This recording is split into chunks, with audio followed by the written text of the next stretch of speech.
CPM এর আমলে চিরকুট দিয়ে চাকরি হয়েছে।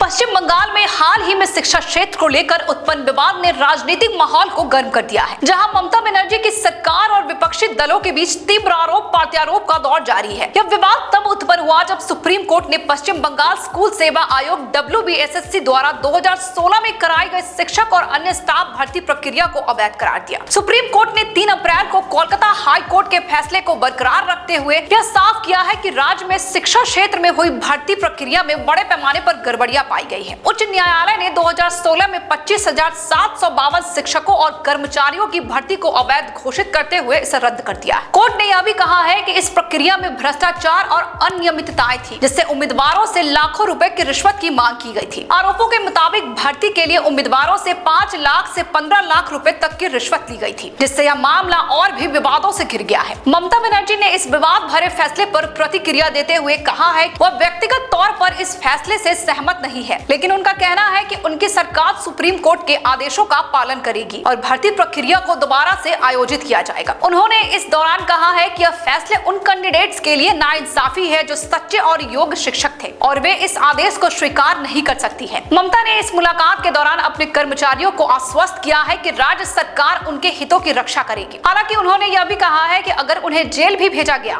तो वो इसका सामना करेंगे। भाजपा इस मामले को लेकर ममता बनर्जी और उनके परिवार पर गंभीर आरोप लगा रही है। पार्टी का कहना है कि इस घोटाले में मुख्यमंत्री ममता बनर्जी और उनके भतीजे अभिषेक बनर्जी की संलिप्तता है। भाजपा नेताओं का आरोप है कि अभिषेक बनर्जी ने इस भर्ती प्रक्रिया में घोटाले करने के बदले 700 करोड़ रुपए की रिश्वत ली है। भाजपा के राष्ट्रीय प्रवक्ता संबित पात्रा ने ममता पर तीखा हमला करते हुए कहा है कि यदि उनमें थोड़ी सी भी जिम्मेदारी की भावना बची है तो उन्हें मुख्यमंत्री पद से इस्तीफा दे देना चाहिए। उनका कहना था कि ममता अब सत्ता में रहने के हकदार नहीं है और अगर सुप्रीम कोर्ट का आदेश नहीं मानने के कारण उन्हें अदालत की अवमानना की है तो उनके खिलाफ कानूनी कार्रवाई होनी चाहिए। इस पूरे विवाद में एक और महत्वपूर्ण पहलू यह है कि राज्य सरकार ने बर्खास्त किए गए कर्मचारियों को राहत देने की बात की है, जबकि भाजपा नेताओं का कहना है कि इन कर्मचारियों को मुख्यमंत्री राहत कोष से वेतन दिया जाए। राजनीतिक दृष्टिकोण से यह मुद्दा केवल पश्चिम बंगाल तक सीमित नहीं है, बल्कि इसने देश भर में एक बड़ी बहस छेड़ दी है। विपक्ष का कहना है कि यह घोटाला मुख्यमंत्री ममता बनर्जी के नेतृत्व में हुआ है, जबकि ममता के समर्थन में उनके कई समर्थक यह दावा कर रहे हैं कि यह केवल एक न्यायिक प्रक्रिया है